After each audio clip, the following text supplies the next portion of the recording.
SVR IAS Academy welcomes you to the Current Affairs online video lectures. ComeOnIndia.com is our website. Today's date is May 13th, 2016. Let's start today's Current Affairs video lecture, and in this video you will learn so many important topics which are highly useful for prelims and mains. First, we'll discuss about Combiflam. Combiflam topic is important for the prelims. You might have heard about Combiflam because whenever you go to doctor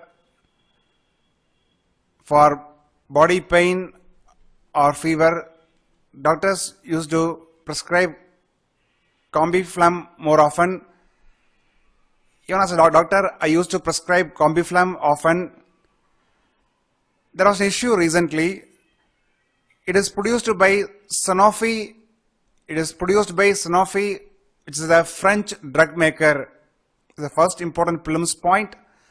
Recently, Indian drug regulator have found that some batches of Combiflam were substandard. It means they failed the disintegration test.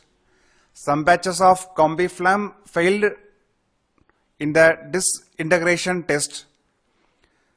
Safety is not an issue here. It means it fails in the disintegration test means it is not risk to our body. It is safety is okay, fine, but failed in the disintegration test. Our drug regulator is Central Drugs Standard Control Organization. Central Drug Standard Control Organization. CDSCO. You can remember CDSCO. SVO stands for Shanghai Cooperation Organization and it is CD. So by seeing the term, you can remember Central Drugs Standard Control Organization. Disintegration test means we are consuming tablets and capsules. After that, what happens? It reaches the gut and the tablet and capsule should disintegrate so that molecules can be absorbed from the gut and reaches the various parts of the body and it can exhibit its action. How much time tablets should take to disintegrate? It is tested by using disintegration test. So how much time the tablets and capsules take inside the body for disintegration? Combiflam failed in the disintegration test. The tablet took longer time. Not all tablets, in the some patches of Combiflam, and the company agreed to replace the batches and have a review on this issue. So Combiflam is a painkiller and is made up of paracetamol and ibuprofen. Now let's move to the second topic of the day. Now let's discuss about World Economic Situation and Prospect Report. World Economic Situation and Prospect Report 2016.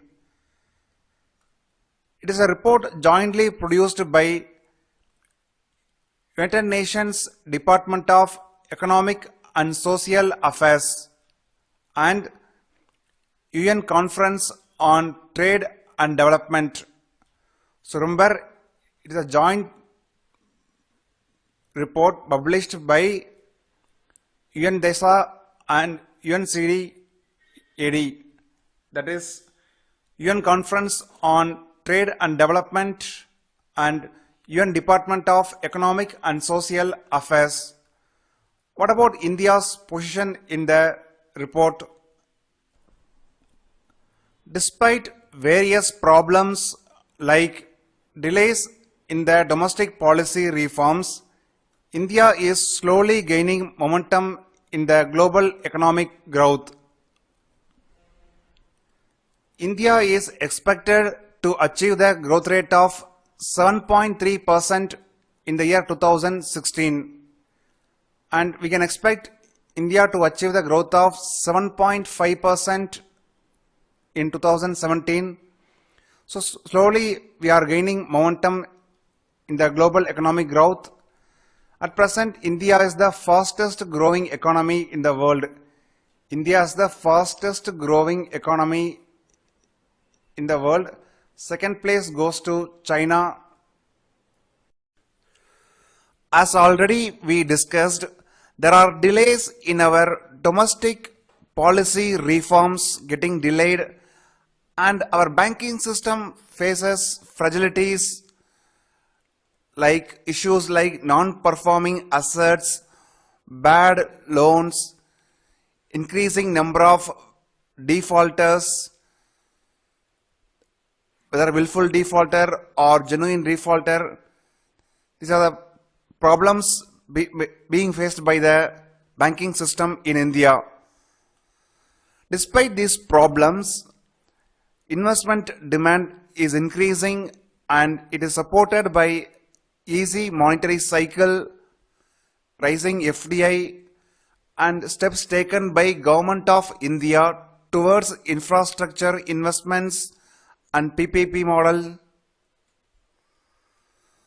So these are the issues mentioned in the report.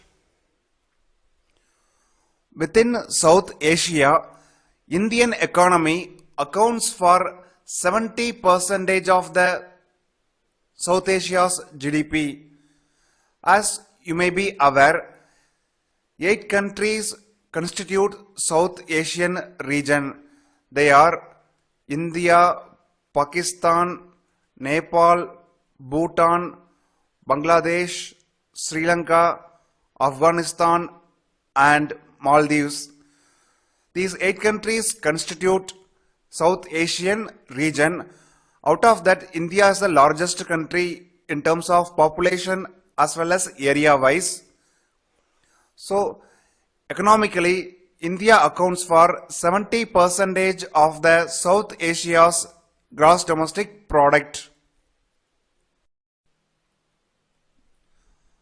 According to the World Economic Situation and Prospect Report 2016, China's economic growth is slowing, and in 2015 it grew at the rate of 6.9%, and in 2016 it is expected to grow at 6.4%. So Chinese economic growth is slowing down, and at the same time Indian economic growth is picking up slowly. At present, India is the fastest growing economy in the world, and China is the second fastest growing economy. Now let's move to the next topic, that is importance of South Pacific region to India. Recently, our President of India visited 2 countries in the South Pacific region. They are Papua New Guinea and New Zealand. It was the first presidential visit from India to these countries. So it's the first presidential visit from India to these countries. So now we can understand the growing importance of South Pacific region in our foreign policy perspective. In 2014, one important change was made in our foreign policy, that Look East policy was officially announced as the Act East policy. After India government took office in 2014, it declared Act East policy. South Pacific region comes under extended Act East policy. Extended Act East policy. Another important announcement in 2014 with respect to this South Pacific region was in November 2014, our Indian Prime Minister visited Fiji. Fiji is a country located in the South Pacific region. During the visit, our Prime Minister announced establishment of Forum for India-Pacific Cooperation. Forum for India-Pacific Cooperation, and in August 2015, second summit of the Forum for India-Pacific Cooperation was held in New Delhi, and 14 leaders, that is leaders of 14 Pacific Island countries leaders participated in the second summit of Forum for India-Pacific Cooperation. So whenever you write answer in GS paper 2 foreign policy with respect to India South Pacific countries relations, maybe India Fiji relations or any country, you should mention Forum for India Pacific Cooperation as one point, because it is a recent development. In our foreign policy, you should know some terms like Asia Pacific, Indo-Pacific, and so on. There is a cooperation called as Asia Pacific Economic Cooperation, Asia Pacific Economic Cooperation or APEC, in which India is not a member.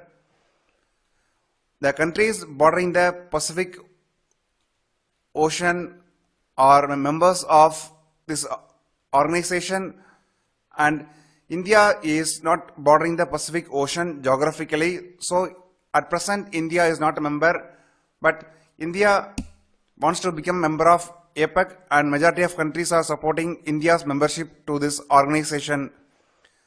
Recently, another concept is emerging fast, that is Indo-Pacific.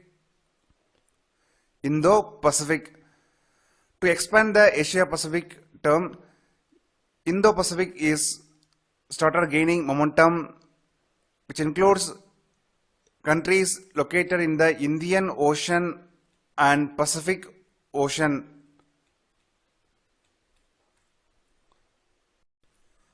So far, we discussed about Indo-Pacific concept. South Pacific is the sub-region of Indo-Pacific.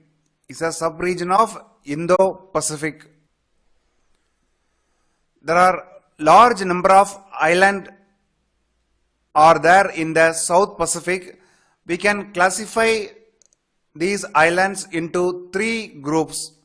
One is Micronesia, second Melanesia, and third is Polynesia. So remember, we can group these islands into three groups. Micronesia, which is located in the Northern Pacific, Melanesia, which is located in the Eastern Pacific, Polynesia, which is located in Eastern and Central Pacific. You can understand these three concepts or groups with the help of the following image. So Micronesia is located in Northern Pacific, Melanesia is located in the Western Pacific,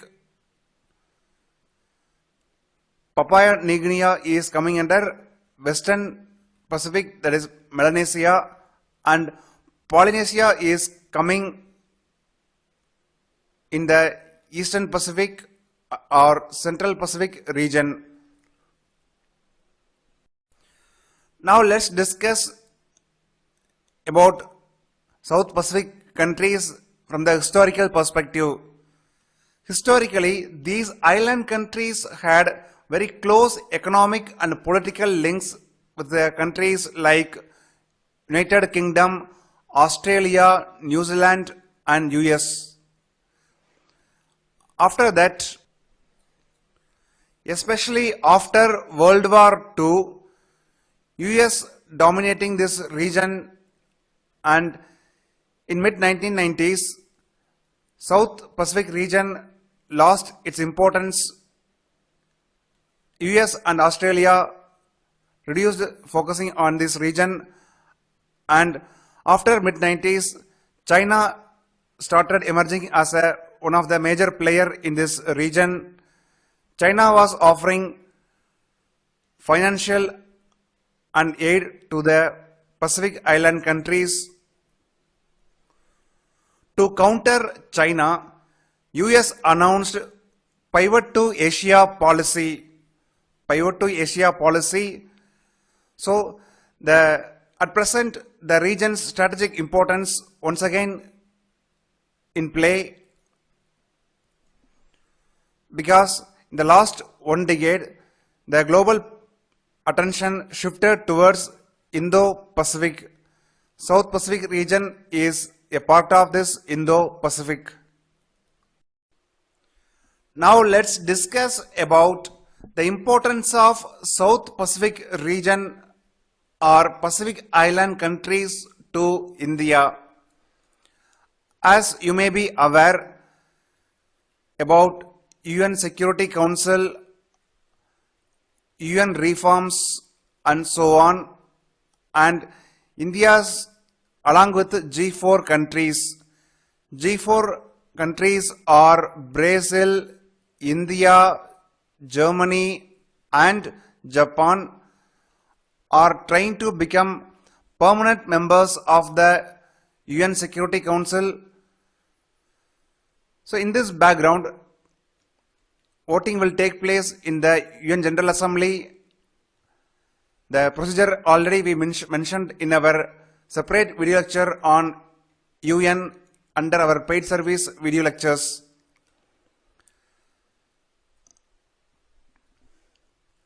So in the UN General Assembly, getting each vote is very important for India, which is aspiring to become the permanent member of UN Security Council. Here in the Pacific or South Pacific region, 14 countries are there and many other islands are there. So getting 14 votes is vital for India to become the member of UN Security Council. And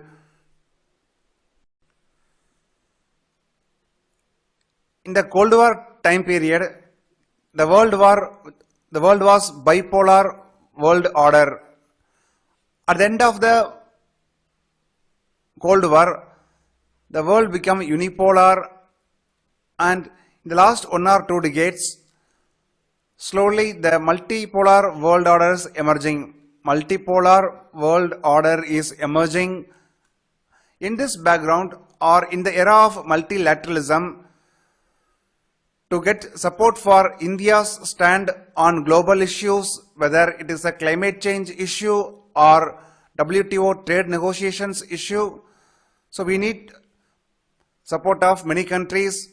So in the South Pacific region, 14 independent countries are located. So getting support of these countries is vital for India. These countries are low-lying countries. It means they are more vulnerable to the climate change and sea level rise. Already few islands are submerged because of the sea level rise.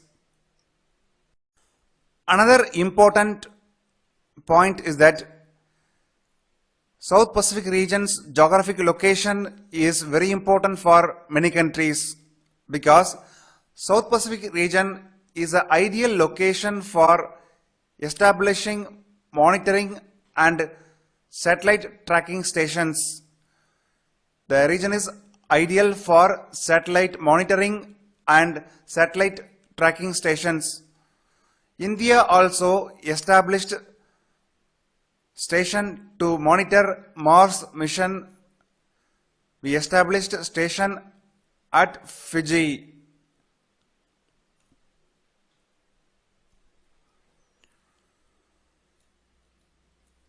the station played vital role in the success of Mars mission, and slowly we are becoming a global player in launching the commercial satellite launch market. For that, we need monitoring stations at the vital places. So South Pacific region may fulfill these conditions by establishing close relationship with the Pacific Island countries.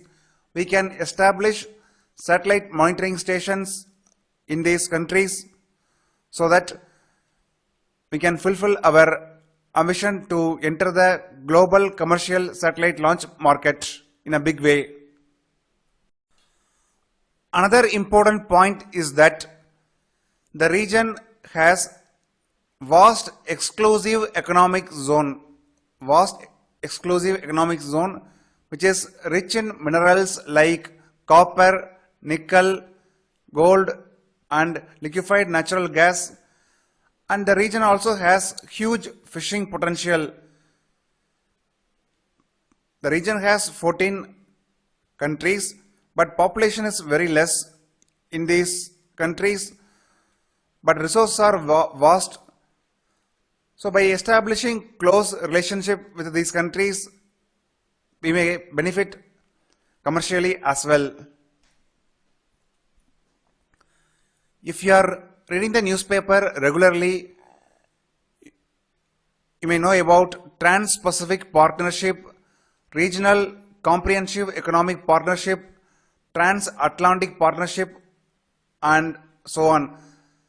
So when Trans-Pacific Partnership comes into effect, the South Pacific region will get more importance because it's located centrally between the Asian countries and on the western side, and North America, South America on the eastern side. So geographically they are located strategically. And another point is that the Pacific Islands located close to the critical sea lands of communication, very close to the critical sea lands of communication which connects Asia with Latin America. So we strongly advise you to prepare well on India South Pacific region relationship. We expect one question in the coming mains 2016 from this topic. Now let's move to the third topic of the day, that is Global Urban Ambient Air Pollution Database.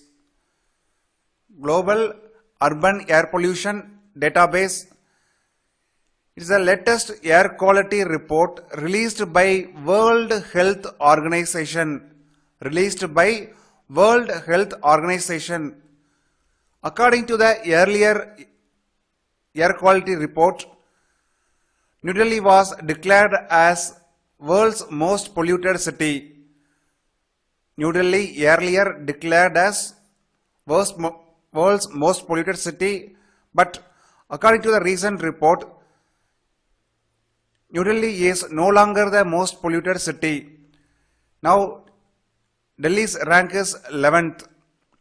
From the first, it down to the 11th position among the 3,000 cities in 103 countries. From the 103 countries, 3,000 cities air quality is checked by World Health Organization. Based on the report, Delhi placed 11th. Cities are monitored for air quality based on the particulate matter, size 10 and size 2.5. Particulate matter 2.5 is very dangerous because according to the World Health Organization report, exposure to the fine particles, especially particulate matter 2.5 micrometers, is linked to the premature death from the heart disease or lung disease. It may worsen asthma, heart attack, and so on. As you may be aware, nephron is the basic unit of kidney and neuron is the basic unit or basic functional unit of our brain. Alveoli is the basic unit of lungs. Alveoli is the basic unit of lungs. Here, particulate matter 10 cannot reach alveoli. If you draw a structure of lungs from our mouth, here our mouth, and it goes and we have two lungs. Out of two lungs, many branches are separating. Finally, one structure, that is alveoli here. All small branches ends in alveoli. Here in the alveoli, exchange of oxygen and carbon dioxide takes place. So particulate matter 10 cannot reach beyond a structure, but particulate matter 2.5 can reach up to alveoli and permanently damages alveoli, so that exchange of oxygen and carbon dioxide cannot take place in the damaged alveoli. So our lung capacity will come down and it also increases the asthmatic attack, heart attack, and so on. 4 Indian cities are among the world's 10 most polluted. Out of world's 10 most polluted cities, 4 Indian cities are coming. Mumbai is now India's most polluted city. Delhi placed the 11th position according to the World Health Organization report. Now, world's most polluted city is Jabal. Jabal is a city in Iran. In the earlier report, Delhi was the world's most polluted city, but at present, world's most polluted city tag goes to Jabal, is a city in Iran. PM 2.5 means these are the atmospheric particles or particulates. The diameter is less than 2.5 micrometer. PM 2.5 means these are atmospheric particulates. The diameter is less than 2.5 micrometer. Micro means 10 power minus 6 meter. 1 Armstrong is 10 power minus 10 meter or 10 power minus 10 meter. Because of the outdoor and air pollution, 7 million premature death occurs every year. 70 lakh people die every year prematurely because of the air pollution. The common causes of air pollution includes diesel-fueled vehicles, heavy construction activities, temperature control in the large building, there is use of AC in the large buildings, and use of diesel generators. These are the common causes for air pollution. Here, mark one important point. The common cause for air pollution is diesel-fueled vehicle. Recently, in Delhi, one issue going on, registration of the diesel vehicles and Supreme Court judgment over it. So compare it with this point. So common cause of air pollution is diesel-fueled vehicle. Now, the last topic of the day is project baseline. Project baseline, and what is that?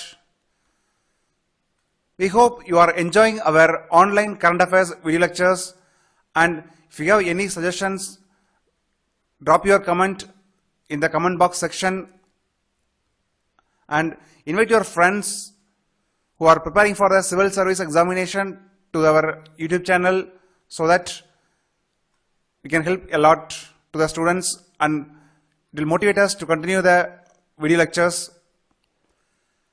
Now let's move to the last topic. The project baseline is launched by US National Science Foundation. The first point, it was launched by National Science Foundation of US. How wild plants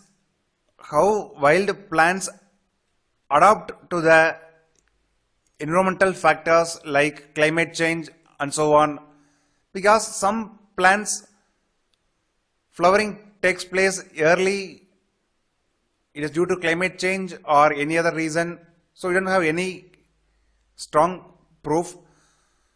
So objective of the project baseline is that take more than 5 million seeds and keep the seeds in the minus 18 degrees Celsius in the frozen state. In the frozen state, no activity will take place inside the seed for 50 years. It is called as time capsule.